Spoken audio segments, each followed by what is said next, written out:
ಹೇಳು ಗೆಳೆಯ. ಏನು ಗೆಳೆಯನ? ಏನು ಶಾಂತನು ಹೊಸ ಹೆಸರಿಟ್ಬಿಟ್ಟಿದ್ಯಾ?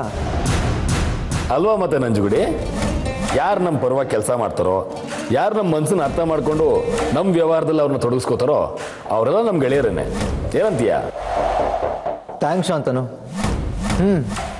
ಈಗ ನಿನ್ನ ಹತ್ರ ಒಂದು ವಿಚಾರ ಮಾತಾಡೋಣ ಅಂತ ಕಾಲ್ ಮಾಡಿದೆ. ಏನದು?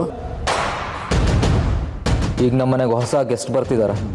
ಗೆಸ್ಟ್ ತಾನೆ, ಬಂದು ಹೋಗ್ತಾರೆ ಬಿಡು, ಅದಕ್ಕೆ ಯಾಕೆ ತಲೆ ಕೆಡ್ಸ್ಕೊತೀಯ? ಬರೋರು ಬಂದೋದ್ರೆ ಪರವಾಗಿಲ್ಲ, ಆದರೆ ಇಲ್ಲೇ ಇರೋದಕ್ಕೆ ಬರ್ತಾ ಇದ್ದಾರೆ. ಯಾರದು? ಅಕ್ಕನ ಮಗ ಶೀಲಂ. ಯಾಕೆ ಶಾಂತನು, ಏನಾಯ್ತು? ಗೊತ್ತು ಒಂದು ಕ್ಷಣಕ್ಕೆ ನಿನಗೆ ತಲೆ ಕೆಟ್ಟಿರುತ್ತೆ ಅಂತ. ಏನು ಮಾಡೋದು, ಸತ್ಯ ಒಪ್ಕೊಳ್ಳೇಬೇಕು. ನನಗೆ ಅಕ್ಕನ ಮಗ ಬರ್ತಿದ್ದಾನೆ ಅಂತ ಖುಷಿ ಪಡಬೇಕೋ ಅಥವಾ ನಾನು ಎದುರಾಳಿ ಬರ್ತಿದ್ದಾನೆ ಅಂತ ದುಃಖ ಪಡಬೇಕೋ ಗೊತ್ತಾಗ್ತಿಲ್ಲ. ಅವನು ಹೇಗೆ? ನನಗೂ ಸರಿಯಾಗಿ ಗೊತ್ತಿಲ್ಲ. ಅಕ್ಕ ಹೇಳೋ ಹಾಗೆ ಅಮ್ಮನ ಮಗ ಅಂತಿರ್ತಾಳೆ. ನಿಮ್ಮ ಅಕ್ಕನ ಮಾತು ನಾನು ನಂಬೋದಕ್ಕಾಗಲ್ಲ. ಜಾನಕಿಗೂ ಹಾಗೆ ಹೇಳಿದ್ರು. ಆದರೆ ಮುಂದೆ ಏನಾಯ್ತು ಅಂತ ಗೊತ್ತು ತಾನೆ? ರಾಧಿಕಾ ಚಮಚ ತನ್ನೇ ಕೆಲಸ ಮಾಡಿದ್ರು ಅವರು. ಈಗ ಹೇಗೆ ನಂಬೋದಕ್ಕಾಗುತ್ತೆ ಅವ್ರನ್ನ? ಎಲ್ಲಿ ನಿಮ್ಮಕ್ಕ? ರಾಧಿಕನ್ ದತ್ತು ತಗೊಳ್ಳೋ ವಿಚಾರವಾಗಿ ಮುನ್ಸ್ಕೊಂಡು ತವ್ರ ಮನೆಗೆ ಹೋಗಿದ್ದಾಳೆ. ಅಲ್ಲಿಂದ ಹಾಸ್ಪಿಟ್ಲಿಗೆ ಓಡಾಡ್ತಿದ್ದಾಳೆ. ಅವನು ದೊಡ್ಡಪ್ಪನ ಥರ ನ್ಯಾಯ ನೀತಿ ಅಂತ ಹೋದ್ರೆ ಏನು ಮಾಡೋದು? ನಮ್ಮ ಕೆಲಸಕ್ಕೆ ಏನಾದ್ರು ಹಿನ್ನಡೆ ಆಗ್ಬೋದಾ? ಅದನ್ನ ನೋಡ್ಕೊಳ್ಳೋದಕ್ಕೆ ನೀನಿದೆಯಲ್ಲ ಶಾಂತನು. ನಿನ್ನ ಮಾತನ್ನು ನಾನು ಕೇಳ್ತೀನಿ. ಇಬ್ಬರು ಸೇರಿ ಅವನು ಹೇಗೆ ಮನೆಗೆ ಬಂದೋ ಹಾಗೆ ವಾಪಸ್ ಹೋಗೋಗಿ ಮಾಡೋಣ. ಅದು ಅಷ್ಟು ಸುಲಭ ಅಲ್ಲ ಅನ್ಸುತ್ತೆ. ಬಿಡು, ನಾನು ಬೇರೆ ಏನೋ ಪ್ಲ್ಯಾನ್ ಮಾಡ್ತೀನಿ. ಅವನ ಮನೆಗೆ ಬಂದರೂ ಕೂಡ ನಾವು ದೇಸಾಯಿ ಮನೆಯನ್ನು ವಶ ಮಾಡ್ಕೊಳ್ಳೋದಕ್ಕೆ ಏನೂ ತೊಂದರೆ ಆಗದ ರೀತಿ ನೋಡ್ಕೊಳ್ಳೋಣ.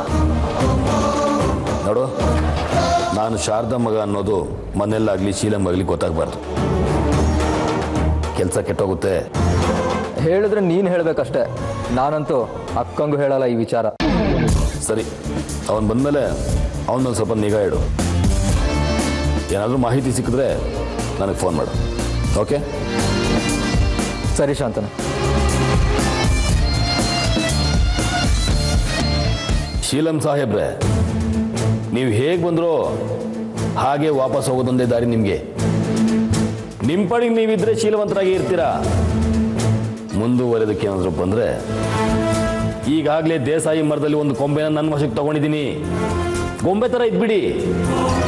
ಗೊಂಬೆ ಆಗೋದಕ್ಕೆ ಏನಾದರೂ ಬಂದರೆ ಕತ್ರ ಸಾಕ್ಬಿಡ್ತೀನಿ.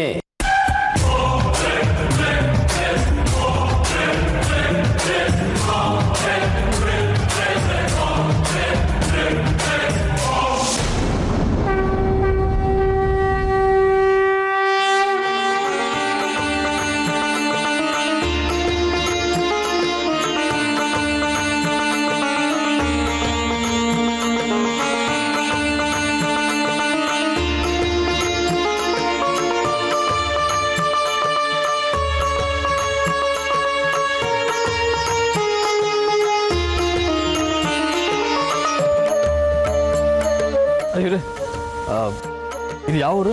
ಮಲ್ಲಿಗೆಪುರ ಅಂತ. ಎಲ್ಲಿಗೆ ಹೋಗ್ಬೇಕು? ನಾನು ಅಯ್ಯೋ ಬಿಕ್ಲ ಅಂತ ಕಾಣಿಸುತ್ತೆ.